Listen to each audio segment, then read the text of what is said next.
Bienvenue à tous, bienvenue à toutes. Ça fait débat. Un seul sujet nous intéresse, mais avec beaucoup de sous-sujets. Désignation du président de la Commission électorale nationale indépendante, c'est le blocage, je ne dirais pas total, la machine grippée par les religieux, 6 contre 2. Du coup, c'est de l'agitation interne et externe, avec un balai diplomatique au niveau du Parlement et même au sein de la société civile.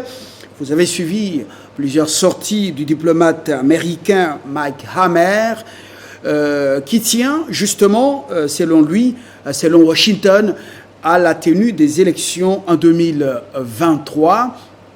Et son homologue russe, lui, il est sorti pour rappeler le principe de non-ingérence dans les affaires intérieures de la République démocratique du Congo. Les religieux, les deux qui sont ensemble, catholiques et protestants, proposent quelques pistes de solutions ou des sorties de crise. L'administration Nanga doit continuer le travail, à préparer les élections pour éviter le retard qu'ils sont en train de causer. Et le camp des 6, dirigé par Dodo Kamba, ne veut pas lâcher prise. Pour ce camp, c'est Kadima ou rien, Denis. Alors, pourquoi cette agitation interne? Deux invités d'abord autour de cette table en attendant, comme la ville est donc à 1h de pointe, les deux autres vont nous rejoindre. Oscar Moubiaï, vous êtes acteur de la société civile, juriste de votre État. Oui. Et puis Rodrigue Mwamba, vous êtes le porte-parole de Le Centre, de Benjamin Kambinga. Germain Kambinga, excusez-moi, le lapsus. Apparemment, vous quittez le FCC ou c'est juste une opération de séduction pour peut-être avoir le gouvernorat du Congo central? Non, nous sommes au FCC, jusqu'à preuve du contraire. Nous, on est sociétaires du FCC. Nous n'avons jamais quitté le FCC. Nous sommes la deuxième force politique de l'Assemblée provinciale du Congo central et nous estimons que nous avons une responsabilité dans le choix du futur gouverneur.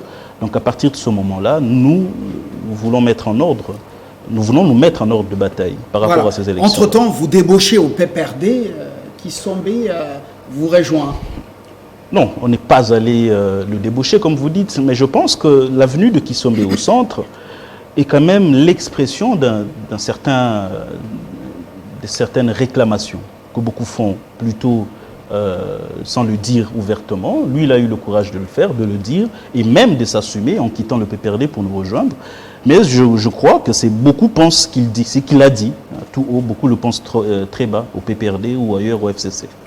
On va voir dans les jours qui viennent si réellement vous allez rester au FCC, vous allez rester constant comme tant d'autres. Monsieur Moubiaï, les catholiques et les protestants appellent le chef de l'État à jouer son rôle de garant du bon fonctionnement des institutions, garant de la nation, avec le rebondissement. On commence par ce balai diplomatique.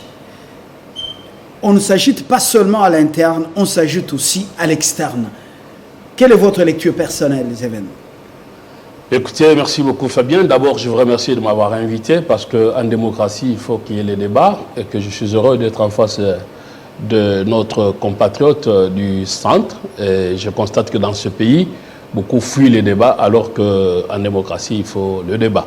Donc, je vous en remercie vivement. Maintenant, ma lecture par rapport à l'actualité liée au président de la CENI, bon, au plan double lecture tant externe qu'interne. Au plan externe, comme vous le dites, je trouve que ce serait malvenu que les acteurs extérieurs, donc en l'espèce internationaux, puissent s'immiscer dans l'affaire interne. Vous savez que les matières d'élection, c'est essentiellement de matières qui relèvent de la souveraineté nationale.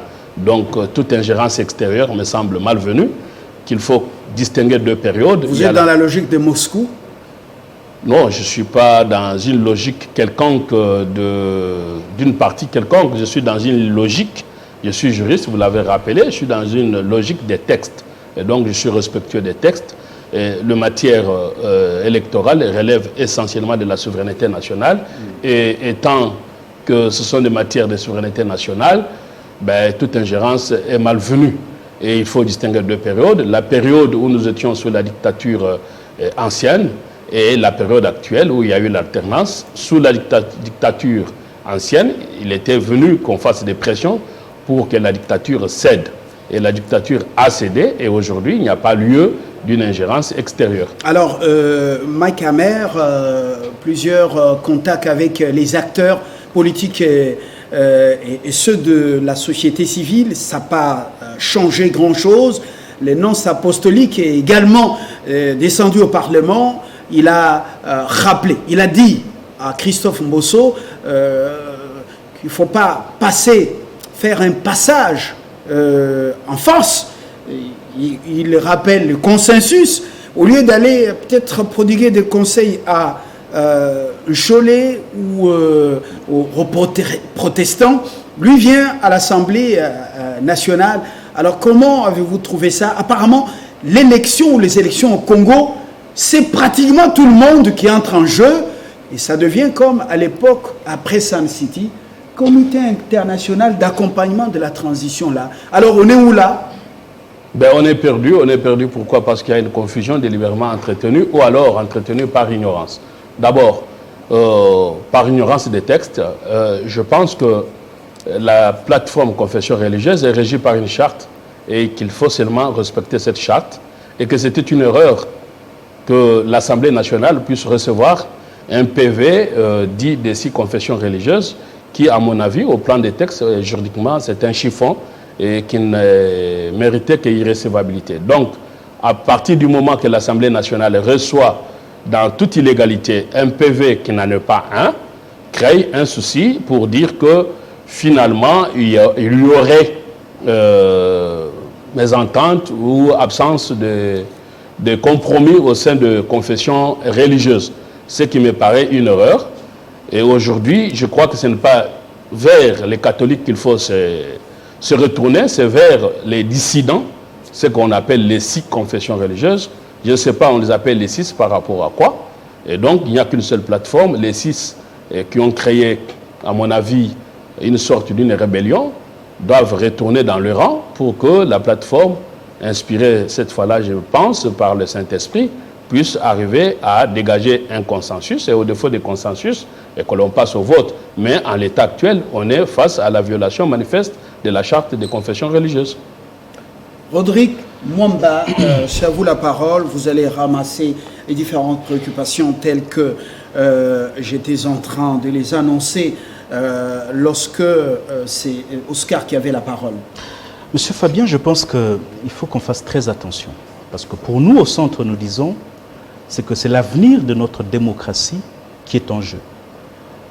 Pourquoi nous disons que c'est l'avenir de notre démocratie? C'est que la démocratie, on commence à la réclamer avec l'UDPS dans les années 80. On a la conférence souveraine avec la libéralisation de l'espace politique où le multipartisme est autorisé dans les années 90. Le rappel historique est important, justement pour ceux qui ne vivent pas au pays. Exactement. Ou qui ne connaissent pas l'histoire politique de ce pays ou de la démocratisation. Mais dites-nous concrètement... Permettez-moi de finir ce raisonnement, c'est important. C'est diplomate omniprésent. Ah d'accord. La question des diplomates, j'en viens. Qui cherche à ce que les Congolais arrivent au consensus. On parle du Saint-Esprit, mais on ne le voit pas à l'œuvre. Cholet annonce qu'il a des preuves sonores enregistrées de menaces et même de tentatives de corruption. Alors, les choses deviennent quand même beaucoup plus sérieuses. Venons-en au fait, alors, comme vous voulez. On va peut-être faire fi de l'histoire.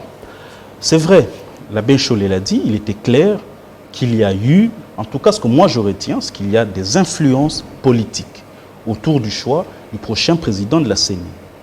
Mais il faut aussi prêter attention à ce que les autres ils disent. ils disent que les autres roulent pour la Mouka. Parce que moi, je ne voudrais pas qu'on soit partial dans le raisonnement, mais qu'il faut, parce que nous sommes des acteurs politiques, essayer d'avoir de la distance et de comprendre ce qui se passe. M. Moubia, il les appelle des rebelles qui ne représentent rien. Non, moi je n'oserais pas du tout donner des leçons à ces chefs de confession religieuse, mais je constate simplement que pour les uns et les autres, il y a manifestement la main du politique qui essaye d'influencer leur choix sur le choix du prochain président de la CENI. Les politiques intérieurs ou extérieurs? Non, les confessions religieuses, ce ne sont pas des politiques. Les politiques, c'est nous. C'est le pouvoir et c'est l'opposition. Et c'est clair que pour les deux autres confessions religieuses, les autres, ils ont été menacés, il y a eu des tentatives de corruption et ils l'ont avoué. Et à leur insu, ils ont été enregistrés. Qui suis-je pour confirmer cela? Je n'étais pas là. Mais simplement, je dis, c'est important de faire attention à ce qu'ils sont en train de dire.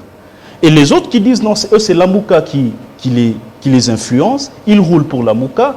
En tant qu'acteur politique, je dis, il faut prêter l'oreille. Et nous avons dit, à l'époque, Germain Kambiga a lancé un appel, il a dit au président de la République que là, il y a un problème. Il ne faudrait pas que nous puissions assister, comme vous l'avez dit, le nonce apostolique l'a rappelé au président de l'Assemblée nationale, que nous assistions à un passage en force. Ce qui serait d'abord perçu aux yeux des Congolais comme une injustice, parce que je rappelle ici que Ronsard Malonda avait été contesté par une minorité aussi, il y a une année environ. Ronsard Malonda a été contesté dans les mêmes conditions et le chef de l'État a refusé de l'investir en tant que président de la CENI. Et c'est dans les mêmes conditions que M. Kadima est soutenu par les mêmes 6 confessions religieuses qui ont soutenu à l'époque Ronsard Malonda et la même minorité qui avait contesté Ronsard Malonda à l'époque. Je me demande, les Congolais où ils le suivent, qu'est-ce qu'ils se diraient si l'Assemblée nationale entérine quand même et si le chef de l'État l'investisse quand même? Ça, c'est une question qu'il faut poser, que moi je pose aux Congolais. Mais je crois, il y aurait un sentiment d'injustice. Sommes-nous des éternels assistés, même pour juste le choix d'un président de la CENI? Il faut que le monde entier vienne, les grandes puissances, viennent nous rappeler des choses, viennent chercher à nous rappeler l'esprit des consensus, et viennent nous dire des choses avec le temps qui passe.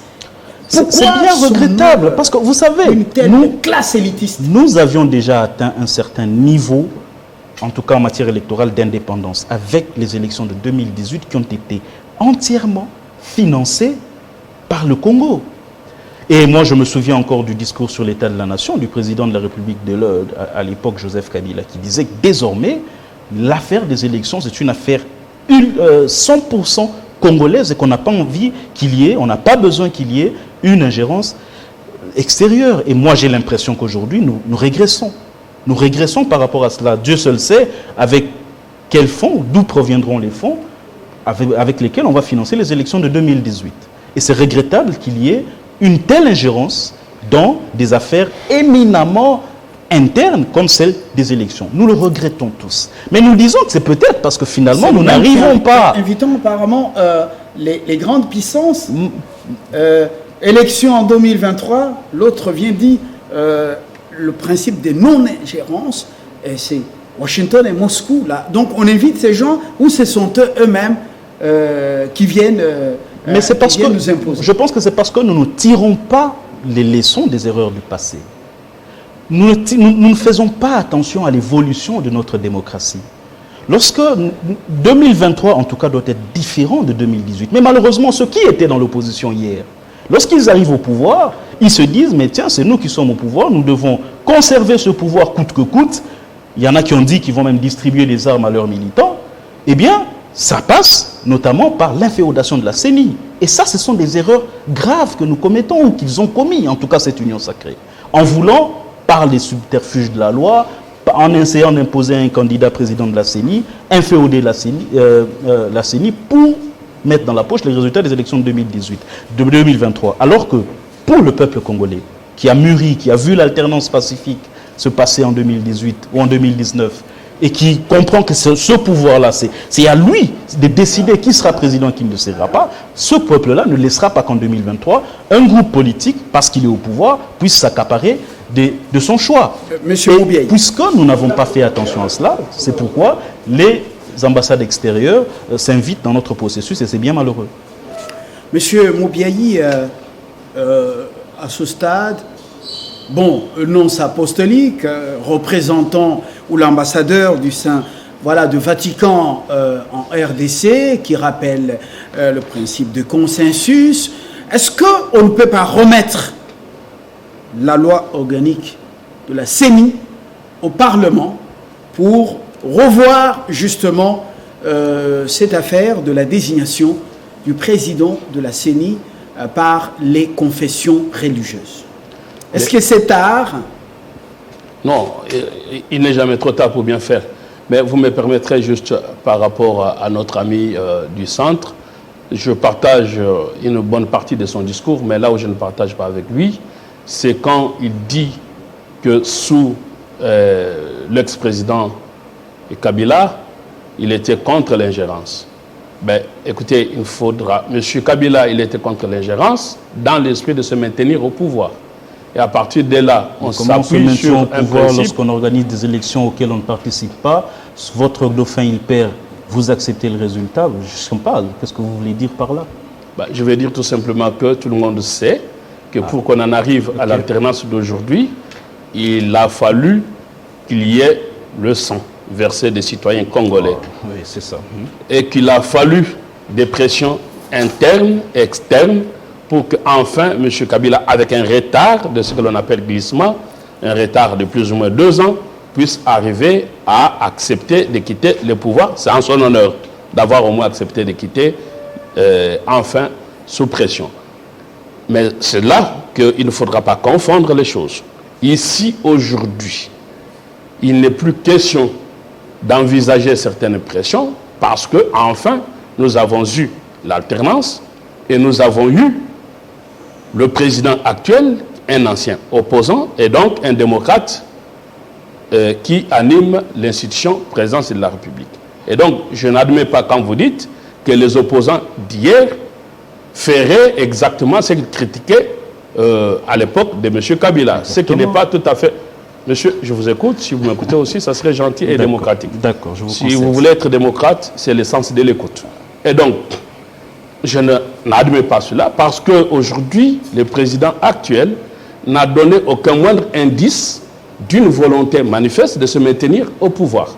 Première chose. Et deuxième chose, l'affaire de la désignation du président de la CENI, c'est une affaire reconnue aux confessions religieuses. Bon, là où il y a le problème... C'est connu de tout le monde, ce sont les religieux qui désignent. Ce n'est plus une information. Nous revenons à ma préoccupation tout à l'heure.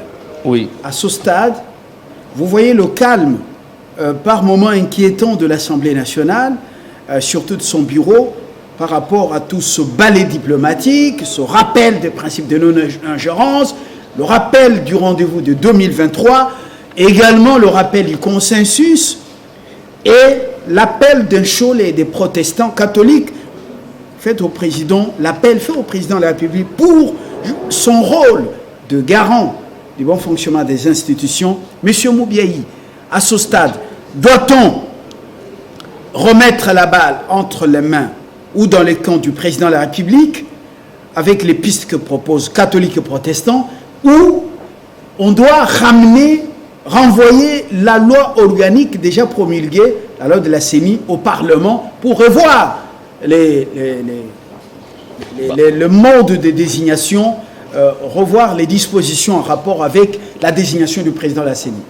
Bon, je pense qu'aujourd'hui, c'est à tort que l'on a les yeux rivés vers le président de la République en s'appuyant sur l'article 69 de la Constitution, le président de la République comme étant garant 2 institutions. Il faut dire que la plateforme confession religieuse ne constitue pas une institution au sens constitutionnel du terme. Et donc, le président de la République n'a pas à s'ingérer dans le fonctionnement de la plateforme confession religieuse. Quand maintenant notre ami du centre dit que le président de la République a pu refuser de ne pas signer l'ordonnance désignant M. Malonda, Ça, le président de la République avait revêtu ses attributs du garant de la nation pour ne pas entériner Malonda, dont la désignation était dans toute irrégularité. Là, parce que c'est lui qui doit prendre l'ordonnance pour entériner. Et aujourd'hui, nous n'en sommes pas encore là. Aujourd'hui, nous n'en sommes pas au niveau d'une ordonnance qui serait sur la table du président de la République. En revanche, quand vous dites qu'il faut recourir à l'Assemblée nationale, ou qu'il y a des mouvements vers l'Assemblée nationale, je trouve que c'est tout à fait normal parce que non apostolique et les intervenants extérieurs sont dans leur rôle diplomatique. Mais si tout le monde va vers l'Assemblée nationale, c'est parce que l'Assemblée nationale a commis une erreur d'interprétation des textes, de recevoir un PV qui n'en était pas un, qui n'était qu'un. Vous l'avez déjà dit, vous connaissez votre camp, vous l'avez déjà dit, il ne fallait pas recevoir le PV. Pour apporter des solutions. Mais le PV n'est pas encore entériné, nous revenons. Est-ce que maintenant, on ne peut pas contourner comment on appelle, les divisions des religieux, qu'ils soient ceux sous le dictat des officines donc de l'étranger ou de milieux financiers extérieurs ou intérieurs comme Cholet possède les preuves des menaces et des tentatives de corruption, alors on remet la balle à la société civile, nous religieuse. Bon, je pense qu'il ne faille pas prêter oreille aux interventions extérieures qui me semblent aller dans la direction d'un rôle diplomatique que les uns et les autres peuvent jouer quand on a l'impression qu'il y a des choses qui stagnent. Mais aujourd'hui, la solution à apporter, elle est simple à mon avis, c'est que l'Assemblée nationale doit renvoyer la copie pour être corrigée à la plateforme religieuse pour que les choses se passent dans... Mais ils ne s'entendent pas, monsieur Moubiaï. Non, il n'est pas question de s'entendre. Mais ils ne sont pas d'accord, ils ne siègent même plus ensemble. Avec moi la charte des confessions religieuses.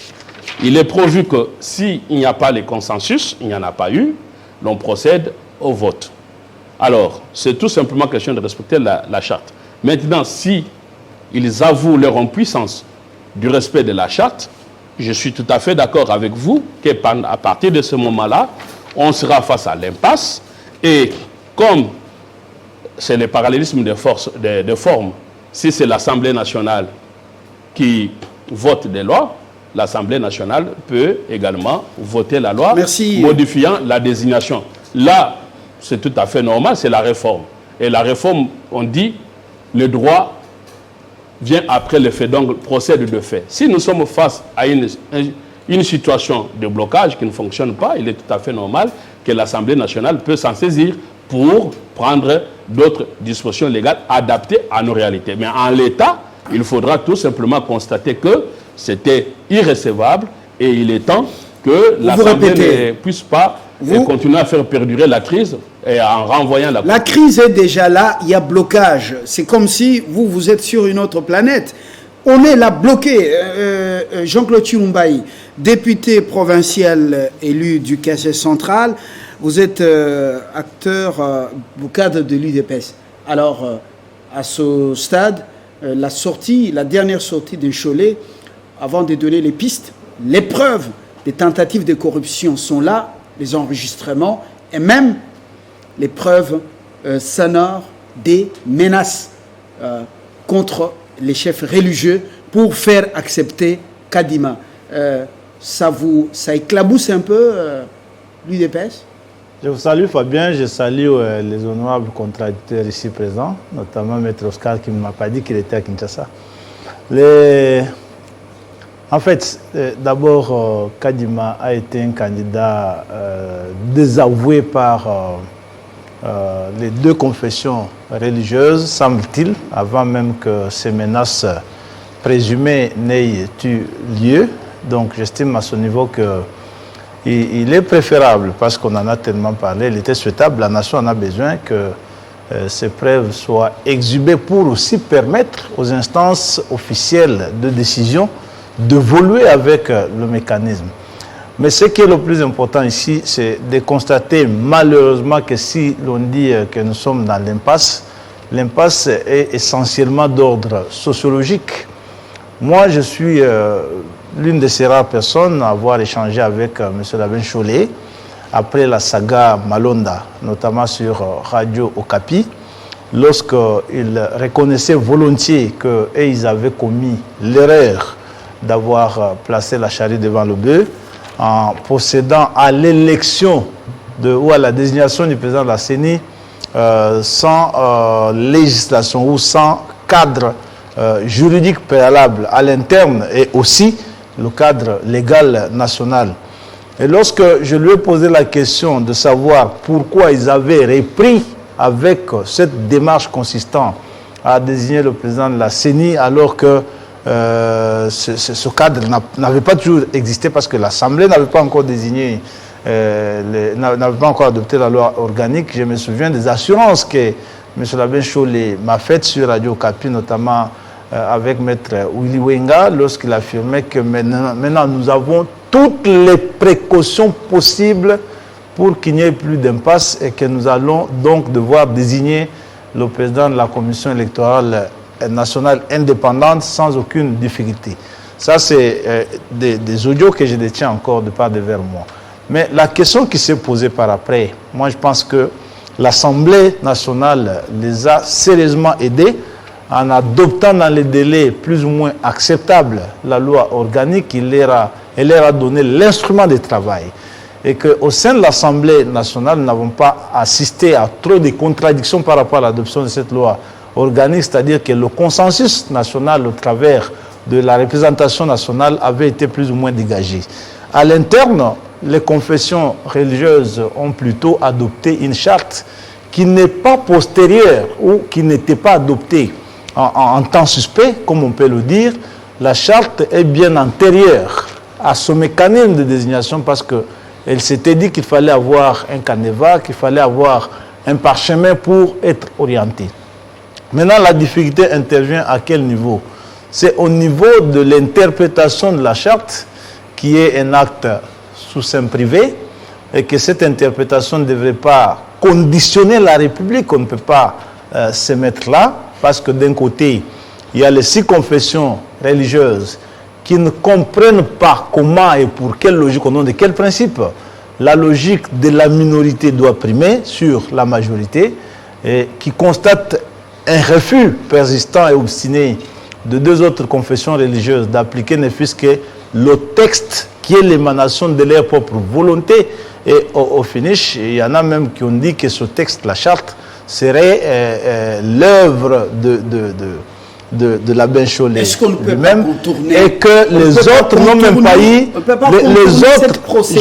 les autres n'ont même pas eu le temps de la discuter. C'était les hommes des dieux prêcher l'évangile, s'occuper des âmes pour remplir le royaume des dieux et laisser la société civile non religieuse. Nous en sommes là où nous sommes. Cette possibilité n'est plus possible que si, à ce niveau, l'Assemblée nationale est légalement consciente qu'elle n'a pas trouvé de solution parce qu'elle en a la charge au terme de la légalité établie. À ce niveau-là, l'Assemblée pourrait dire revenons à l'idée d'initier une nouvelle loi pour remplacer la loi organique récemment adoptée. Et là, tout ce que nous craignons va s'inviter au rendez-vous. Parce que dès l'initiation de la loi à son adoption et sa promulgation par le chef de l'État, nous aurons bien évidemment à nous attendre encore à 1 année ou à 8 mois. Et pourtant, personne ne veut de ce glissement qui ne rassure personne. Même nous qui sommes au pouvoir, nous ne voulons pas de glissement, nous voulons aller aux élections. Mais ici, le plus important, c'est de dire que la morale publique, elle est différente de la morale religieuse. Elle consiste bien précisément dans le respect des engagements librement souscrits. Et que cette charte, à moins que les uns et les autres la dénoncent, mais s'ils continuent de la concevoir comme document de travail dans leur discussion, oui, je crois qu'il est de l'obligation, au plan moral bien sûr, que tous la respectent et que si le mécanisme du consensus a échoué, qu'il procède à l'élection. Mais là, malheureusement, il y a une autre interprétation, celle de la SENCO et de l'ECC, qui dit que l'élection signifie, c'est l'ECC et la SENCO qui vont nommer, parce que deux seulement ont l'expérience en matière électorale, et donc les autres ne vont pas devoir participer à cette élection. Merci Jean-Claude. Vous voyez que c'est des interprétations plus ou moins pas vraies de la charte, qui doivent être prises en considération. Entre-temps, le temps passe. Nous croyons qu'il est notre partenaire, toujours trop patient. Et puis voilà, même pour des petites choses, qu'est-ce qu'on a dans notre ADN, nous Congolais, même une affaire des cuissons dans sa propre maison, il faut que des diplomates viennent à la cuisine pour intervenir. Monsieur Mangala Miché, vous êtes le cadre du Parti Nouvel Élan de Mouzito. Les religieux bloquent la machine. Est-ce qu'il y a moyen de contourner ce processus par la révision de la loi organique de la CENI? Merci, M. Fabien, pour l'opportunité que vous venez de nous offrir sur ce plateau. D'abord, premièrement, je voudrais présenter des excuses parce que je suis arrivé un peu en retard suite à l'embouteillage que j'ai connu. En rapport avec la question... Non, mais c'est Fabien. Moi, je pense que les confessions religieuses ont raison. Parce qu'il y a un problème. Lesquels le problème, je parle de l'Église catholique, de l'Église SCC. Parce qu'ici, il faut mettre le peuple au centre de toutes choses. Mais il ne faut pas oublier que nous partons d'un conflit électoral qui tire ses origines à 2018. Et par rapport à ça, vous le savez comment les élections s'est passées dans notre pays. Quand même, on cherche, on a falsifié les choses et on veut que nous puissions rester dans le faux. Mais on dit que ce n'est que les imbéciles qui ne changent pas. Nous devons tirer d'abord des conséquences. Si nous voulons faire mieux, qu'est-ce qu'il faut faire? Il faut au préalable diagnostiquer les élections qui s'est passées dans notre pays, commençant par 2006, 2011 et 2018, et chercher à faire mieux. Mais ici, on ne peut pas revenir dans de mêmes erreurs qu'on a connues dans des années antérieures. Si vous regardez aujourd'hui ce qui se passe dans notre pays par rapport aux élections, vous allez remarquer que nous revenons sur les mêmes erreurs qu'on a connues en 2006, 2011 et 2018. Bon, nous sommes au niveau de la désignation effectivement de la CENI. Effectivement. La charte est là, les religieux sont divisés.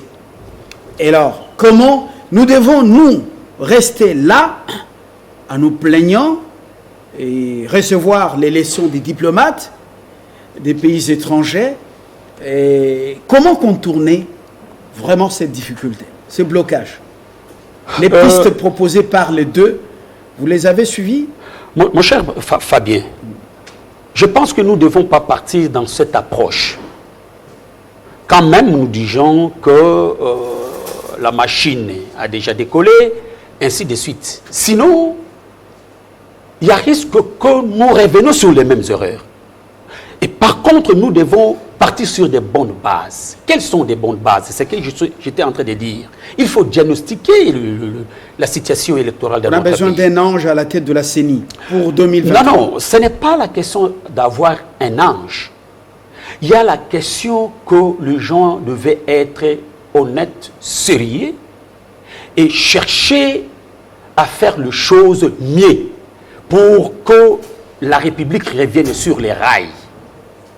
Parce que vous parlez de la situation du blocage et la situation que les évêques, comme vous êtes en train de dire, ils ont bloqué. Mais vous êtes un journaliste chevronné.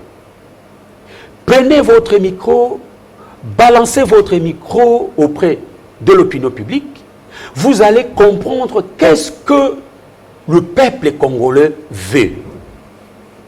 Mais ce que le régime en place est en train de nous présenter, la recette que le régime est en train de nous présenter, C'est la recette qu'on a condamnée plutôt depuis 2006, 2011 et 2018.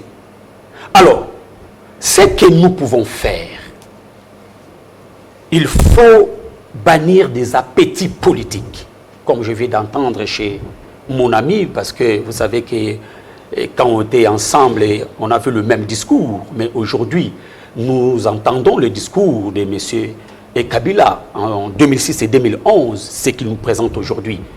Et ce qu'on devait faire, il faut éviter des appétits politiques.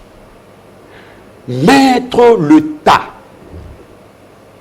mettre le peuple congolais et trouver les solutions probables. Quelles sont ces solutions? Aujourd'hui, même dans leur propre camp, je parle de l'union dite sacrée, vous allez constater qu'il y a l'INC qui est leur allié. Il y a ensemble leurs alliés demandent le consensus. Mais pourquoi ils cherchent à zapper, je peux dire ça comme ça? Et pourtant, ils savent, comme ils sont là, qu'il y a crise en République démocratique du Congo en rapport avec les élections. Ce que nous demandons... Qu'est-ce que vous proposez aux religieux et à l'Assemblée nationale? Le problème n'est qu'aujourd'hui, comme le président légitimement élu Martin Fayulu m'a dit, et le coordonnateur de la MOUCA en exercice, Adolphe Mozito, nous avons dit qu'il faut un consensus autour de la loi. Parce que le vrai problème, ce n'est pas les individus, la loi portant organisation et fonctionnement de la CENI. Ce n'est pas question des individus. C'est la question de la confiance qu'on devait avoir tout autour de la loi. Parce que la loi montre déjà le germe des conflits. Merci. Parce que, je m'excuse, monsieur Fabien. Vous savez que nous, au sein de la MOUCA, nous disons qu'il faut dépolitiser le bureau de la CENI. Parce qu'il y a un problème. Nous disons que la Commission électorale nationale indépendante, l'indépendance devait résider au niveau des acteurs. Or, on ne devait pas avoir le politique au sein du bureau de la CENI. C'est pourquoi nous nous disons qu'il faut laisser les confessions religieuses et la société civile dirige la CENI pour que nous puissions aller aux élections. Parce que nous sommes, je peux illustrer ça comme si nous sommes des joueurs, nous sommes en train de jouer au match de football. Mais comment voulez-vous que l'arbitre soit du même côté plutôt l'arbitre soit de la même nature que les hommes politiques? Et pourtant, nous voulons que les hommes qui devaient diriger la CENI soient des hommes indépendants, non que ces gens-là puissent avoir des couleurs politiques. Merci, M. Mangala. Donc la position est rappelée. La loi organique est porteuse des germes déjà des conflits. Rodrigue, votre réaction. Vous avez suivi les autres intervenants? Exactement. Nous l'avons dit plusieurs fois, cette loi elle-même, elle portait les germes de cette impasse. Moi, j'ai religieusement suivi tout le monde, y compris l'honorable Chilumba, lorsqu'il dit qu'il y avait un consensus autour de la loi. Moi, j'ai dit qu'il y avait une majorité, on sait tous comment il a été fabriqué, qui a pensé. Et je vais rejoindre aussi les remarques que vous m'avez faites, que la loi, je veux dire que cette majorité de l'Union sacrée avait jugé qu'il fallait modifier la loi Lutundula, parce que ce n'est pas ça, ce n'est pas la même loi qui a été élue et puis promulguée par le chef de l'État, en vue justement, je le répète, de faire main basse sur la CENI et de s'assurer pour leur compte les résultats des élections de 2023. Et je crois que c'est à partir du moment où ils ont réfléchi comme cela, ils ne prévoyaient pas. Les membres de la société civile ne sont pas manipulables quand on regarde les hommes. Moi, je vais chuter par là. Quand on regarde les hommes des dieux, je vais chuter par là. Les soucis qu'ils ont, et d'autres vous font des révélations.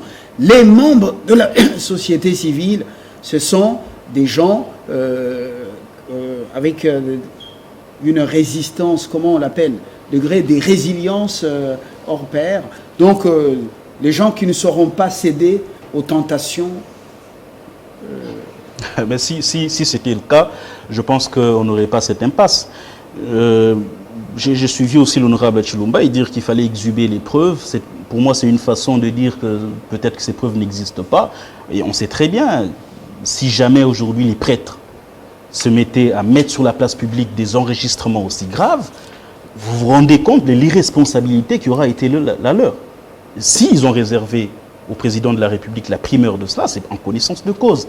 Et moi, j'aurais encore voulu que le procureur général, qui entend toutes ces allégations sur des tentatives de corruption, etc., il aurait dû honnêtement ouvrir ne fût-ce qu'une enquête là-dessus. Moi, je ne pense pas qu'il faut mettre toutes ces choses-là sur la place publique, exposer des responsables religieux à la vindicte populaire pour trouver une solution au problème. Non, je ne crois pas. Je ne pense pas que cela soit l'approche. Et surtout que nous avons tous lu le rapport des deux confessions religieuses, le présidium des confessions religieuses.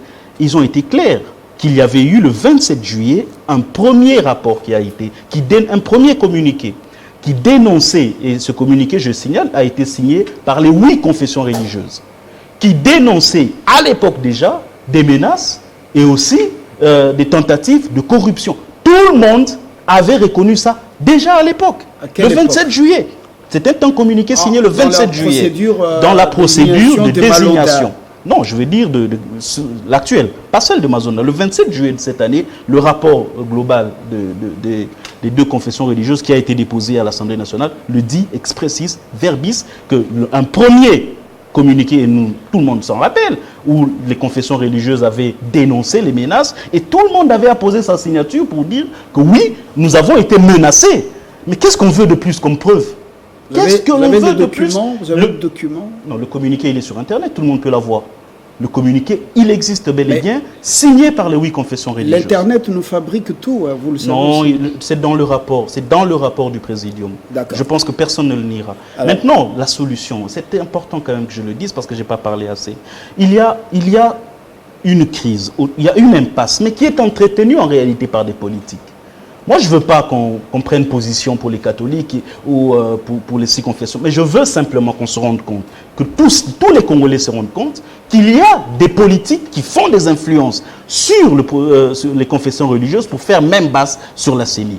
Il y a les 6, je l'ai rappelé, qui accusent la Mouka d'être derrière eux. Il y a le secrétaire général de l'UDPS qui dit que voilà, c'est l'argent qui est en train de motiver le cardinal, par exemple. Tout cela, nous entendons ces accusations-là. Nous, ce que nous disons, c'est que la solution, si elle peut exister, c'est une solution aussi politique. Et celle-là, je pense que cette solution a commencé à trouver forme, parce qu'au dernier Conseil des ministres, on a tous suivi, il y a eu la présentation des termes de référence pour un forum sur la cohésion nationale et la réconciliation. Et nous pensons... C'est comme si nous sommes en train d'être amenés comme des moutons dans une sorte de notre dialogue. Forum de quoi ? Un forum de cohésion nationale et de réconciliation, si je ne me trompe pas. Alors, c'est un dialogue. Cela a été adopté en Conseil des ministres. C'est un dialogue. Et nous pensons que le président de la République, malheureusement, je ne pense pas qu'il faut... Le président de la République, moi, je n'ai jamais dit que c'est lui qui essayait de faire main basse. Il est dans une situation inconfortable, je le comprends. On accuse son entourage. Voilà.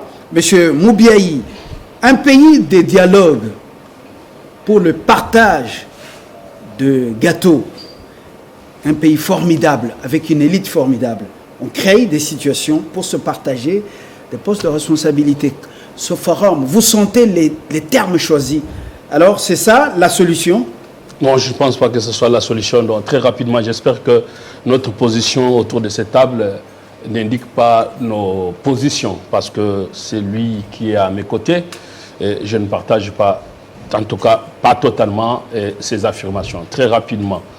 Quand l'on affirme qu'il n'y a que des imbéciles qui ne changent pas, je trouve que l'on serait très imbécile de ne pas effectivement changer quand on continue aujourd'hui encore dans les discours de président élu, crise de légitimité. Ce discours-là, c'est un discours de passé. À partir du moment qu'il y a eu les élections, à partir du moment que la Cour constitutionnelle s'est prononcée, on s'incline. Il me serait, en tout cas, à mon avis, très imbécile et très stupide, parce qu'effectivement, c'est ce que dit l'adage. Errare humanum est stupidum. Il est stupide de demeurer dans l'erreur. Donc, je trouve qu'il est stupide, quand on prétend être président de la République, de ne pas s'incliner devant la décision de justice. Et 2 ans après qu'on ait dansé, chanté, on continue à gesticuler pour faire des affirmations. Allons vers le sujet. Ça, c'est un sujet, parce que si l'on ne comprend pas bien la crise et qu'on estime que la crise actuelle tirerait son origine en 2018, alors qu'en 2018, il n'y a pas de crise, là, on fait fausse diagnostic. Conseil des ministres, apparemment, nous amène à un autre dialogue dans ce cas. Moi, je ne vois pas des choses dans ce sens-là et je ne pense pas qu'il y a lieu d'aller dans un dialogue pour considérer qu'il y a crise. Il n'y a pas, pas crise de légitimité. 2, et Lamouka affirme qu'il faut remettre le pays sur le rail. Depuis l'élection de M. Tshisekedi, le pays est sur le rail. Alors, à moins que de l'autre côté, l'on soit philosophe, vous savez, un philosophe, c'est qui? C'est celui qui descend du train quand il a pris la marche. Alors, nos amis de Lamouka, s'ils n'ont pas vu que le train a pris la marche depuis 2018, ils restent dans l'utopie. Et nous ne pouvons pas dire qu'on va aller dans les dialogues sur base d'utopie. Donc, sur l'affirmation qu'il faut mettre République sur les rails, la République est sur les rails. Alors, enfin, ce qui est plus important ici, et là, je rejoins votre préoccupation. Est-ce que possible de pouvoir légiférer au sein de l'Assemblée face à l'impasse? Je dis oui, il y a possibilité de légiférer parce que quand vous prenez la loi organique actuelle, à son article 12, il est dit quoi? En cas de non-enterrement de la désignation, nous sommes dans le cas où nous avons l'impasse où on n'en entérine pas la désignation d'un candidat prétendu de 6 confessions. Donc, en cas de non-entérinement, qu'est-ce que l'on fait? On dit, on retourne la question à la plateforme, à l'espèce, donc à la plateforme des religieux. Mais si on retourne la question, on a fait de moratoire à moratoire, il n'y a toujours pas de solution. À ce moment-là, la loi ne prévoit pas que faire si on envoie une copie pour correction et on retourne la même copie. À ce moment-là, qu'est-ce que l'on fait? Il y a un vide juridique. Et je suis donc d'avis avec vous. Voyez-vous, je ne me répétais pas, et surtout la répétition est mère de la science. Je dis qu'on parte d'abord des textes, et si maintenant il y a certains éléments qui n'ont pas été provus par les textes, il est tout à fait normal qu'on puisse pouvoir légiférer, et on peut aussi légiférer en urgence, comme le prof Tshilomba dit. Alors, si on part pour légiférer, bon, on est allé pour le temps. Donc, il faut que les gens soient conséquents pour ne pas venir dire demain qu'on a organisé le glissement. Vous avez évité justement cette affaire du Conseil des ministres, là. Professeur Tshilomba, finalement, c'est un autre dialogue qui s'installe, juste pour cette affaire des désignations du président de la CENI. Pour les autres composantes, il ne se pose pas de problème, les listes sont déjà à l'Assemblée nationale. Alors, le choix sera opéré. Les gens sont même plus pragmatiques, les autres composantes de la société civile. Mais chez les religieux, oui, on a vu comment le Saint-Esprit est en difficulté. Alors, dites-nous, le dialogue, un dialogue encore? Non, il n'y a pas de dialogue pour ça. C'est pour vous dire. Comment on appelle ce forum-là? Il n'y a pas de. C'est pour vous dire quoi concrètement? Que si ça bloque à l'Union sacrée, on révise la loi. Si ça bloque à la Mouka, on révise la loi. Si ça bloque au FCC, on révise la loi parce qu'une composante n'a pas été en mesure de désigner un candidat. Mais la première loi qu'il faut respecter, j'insiste, c'est la charte octroyée selon certaines composantes religieuses. C'est la charte octroyée par l'ECC et la SENCO. Les autres n'ont fait qu'engammer cette charte sans révision. Il faut commencer par respecter cette loi de volonté personnelle avant de prétendre respecter les lois imposées, qui sont les lois de la République. Et lorsque mon ami de Nouvel-Élan... oui, Mangala, Miché. Maître Miché Mangala. Non, je suis un politologue. D'accord. Dit qu'il faut dépolitiser la CENI en la confiant aux confessions religieuses, il oublie les accusations qui sont... Parmi les confessions religieuses sont nombreuses. Vous savez que avant les élections, l'honorable Kamitatou nous a dit que vous, la Mouka, vous aviez acheté 40 000 smartphones pour surveiller les élections et que les 40 000 smartphones, on les a trouvés aussi du côté de la SENCO. une coïncidence terrible malheureusement, mais lorsque vous perdez les élections, on vous demande de donner des preuves que vous avez gagné, vous dites demandez à la Senco. Une façon de nous dire que les 40 000 smartphones que vous aviez achetés, que l'honneur Kamitatou a déclamé publiquement, avaient été remises à la Senco. Je ne dis pas ça, c'est vous qui dites demander à la Senco. C'est-à-dire que la neutralité, c'est du domaine de Dieu seul.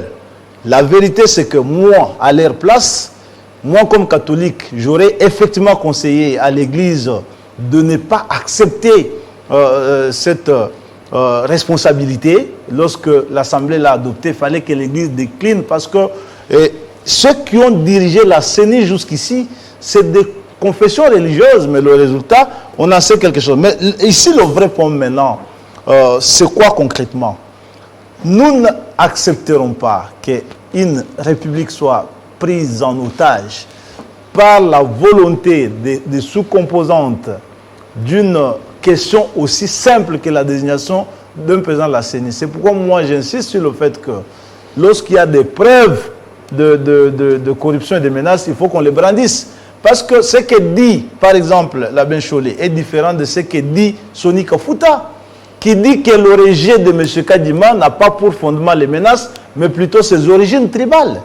Alors, si nous n'avons pas ces preuves, en qui nous allons croire concrètement? Notre souhait à ce jour, c'est que cette désignation s'efface le plus rapidement possible. Il n'est pas question d'en impliquer le chef de l'État, ça c'est une évidence. Et que lorsque vous demandez qu'on pose le diagnostic des élections passées, le diagnostic, c'est exactement au sein des confessions religieuses qu'il faut le poser. Voilà. Le premier président de la CENI était un prêtre. L'Église ne peut pas s'en dédouaner sous un prétexte fallacieux de dire, écoutez, ce n'est pas nous qui l'avions désigné, en même temps que ce prêtre n'a pas été excommunié pour avoir trahi autant la République. Mais l'Église a assumé, son évêque d'ailleurs a assumé, encore que ça le principe, et il n'a pas donné fameux que ça. Le deuxième, c'était un pasteur de l'ECC, de surcroît. Le troisième, la même chose. Et qu'aujourd'hui, qu'on dise dépolitiser, je suis de cet avis du professeur Mbata qui pense que ce sont des confessions religieuses qu'il faut plutôt dépolitiser. Ici, appliquons la loi parce que la République c'est douloureux. Lorsqu'elle est un état de droit, elle tourne autour de la légalité. Jean-Claude Chilombaï, nous sommes devant un fait accompli. À ce stade, ça c'est votre conclusion. On doit prendre le peuple en otage par cette élite religieuse, philosophique, voilà, intellectuelle, que sais-je encore, scientifique. On doit prendre le peuple en otage, les Congolais. D'ailleurs, qui attendent les solutionnements de leurs vrais problèmes. On ne va pas prendre le peuple en otage. Nous sommes peut-être et probablement l'unique pays au monde d'aujourd'hui où ceux qui disent n'être pas politiques pensent qu'ils doivent gérer l'organisation électorale. Il n'y a pas plus politique que ça. Mais ce qui doit être fait, c'est que l'Assemblée, la représentation nationale en mandat de nous, peuples souverains, elle devra s'assumer. Je crois que le président Bosso a donné l'ultimatum et que les gens n'ont pas obéi à cet ultimatum. Les délais sont largement dépassés. La représentation nationale va s'assumer. Si Kadima Deni n'est pas le candidat du régime en place, donc de l'Union sacrée ou du camp Tshisekedi, pourquoi ne pas accepter ou écouter les catholiques et les protestants? Nous ne nous accrochons pas. Les écouter, comme ils disent qu'ils n'ont aucun candidat, donc proposer un autre candidat, autre que Denis Kadima, pour écourter ces discussions et ces polémiques, aller tout droit vers l'essentiel. Écoutez, à l'UDPS, nous, on ne s'accroche pas à un candidat. Qui nous ont appelés dans la rue contre Ronsard Malonda? C'est les CC et la Senco. Parce qu'après la désignation de Ronsard Malonda, nous n'avions pas émis d'objection à l'UDPS. C'est eux qui nous ont appelés dans la rue. Nous les avons écoutés, nous les avons accompagnés dans les revendications, nous l'avons fait. Aujourd'hui, malheureusement, si hier il n'avait pas de texte de référence, aujourd'hui il y a un texte de référence sur la charte. Ils peuvent quand même, c'est le minimum qu'un homme peut donner à son entourage et à la société lorsqu'il sait respecter sa son propre engagement, qu'il commence par le respect de la charte. Merci Jean-Claude. Michel, c'est votre tour de conclure. La position a été rappelée. Donc, dépolitiser la CENI, ça exige le retour de la loi organique au Parlement pour une autre discussion. Merci. Avant de revenir à la question, je vais répondre plus rapidement. Mais je voudrais un peu essayer un peu de laver ce que Monsieur C'est votre Moubiaï, conclusion. Oui, Monsieur Moubiaï et Monsieur Chilumbaï vient de dire. D'abord, je suis désolé quand Monsieur Moubiaï dit que sur le discours, un discours dépassé, quand on dit que le président légitimement élu, il est président. C'est déjà dépassé, allons vers la conclusion. Non, oui, les Congolais c'est très capital. C'est très capital. Oui. C'est ce que président élu, légitimement élu, je ne veux pas qu'on s'y attarde. Allons effectivement, il faut que je puisse éclaircir les gens là-bas. Parce que nous, qui sommes scientifiques, nous avons toujours tendance à désorienter notre peuple. Parce qu'on ne peut pas partir dans des bases fausses. Je prends un exemple et en passant, c'est comme si, en tout cas vous devez m'excuser, on dit que l'enfant de M. Moubiaï, c'est un voleur. Je reviens à la préoccupation pour élever le débat. Je quitte un peu, en fait, ces polémiques. Aujourd'hui, dans la praxis, si la loi organique n'est pas retournée au Parlement, si nous gardons la configuration de la CENI comme elle a été décidée au Parlement, qu'est-ce que vous allez faire? Nous sommes en train de dire, et nous insistons là-dessus, que la loi portant organisation et fonctionnement de la CENI, c'est une loi d'intérêt commun. C'est une loi qui touche la souveraineté de tout un peuple. Et l'Assemblée nationale d'aujourd'hui, c'est une assemblée illégitime. Nous sommes en train d'insister là-dessus. Ils sont là, c'est une assemblée de fait, du fait que la Cour constitutionnelle avait validé... Vous êtes dans quel schéma? Vous êtes dans quel schéma maintenant? Nous sommes dans le schéma des discussions autour de la loi. Dialogue.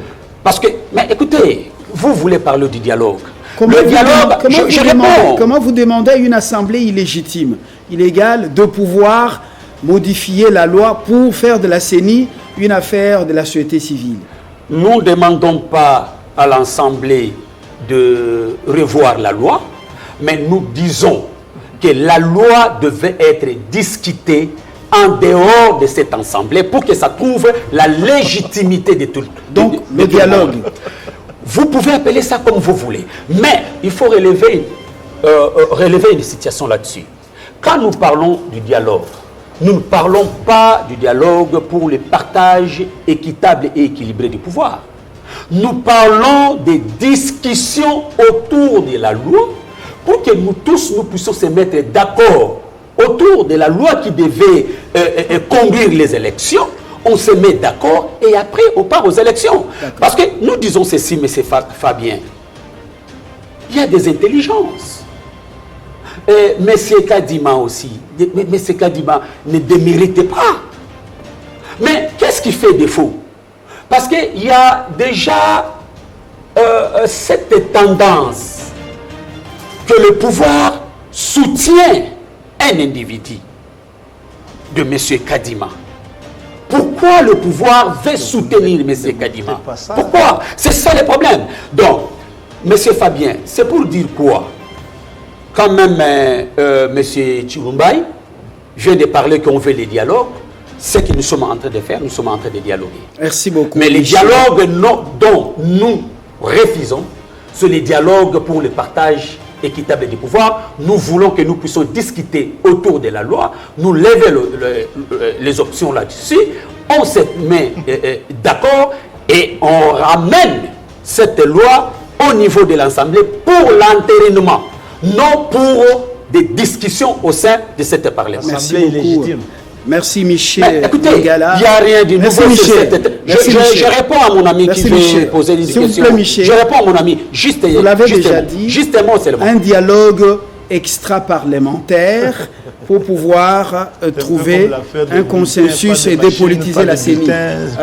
Votre petite conclusion. Hier, vous avez parlé le même discours. Hein? Je crois que le peuple qui nous suit l'a compris. Il y a ceux qui pensent qu'il faille revenir sur la législation.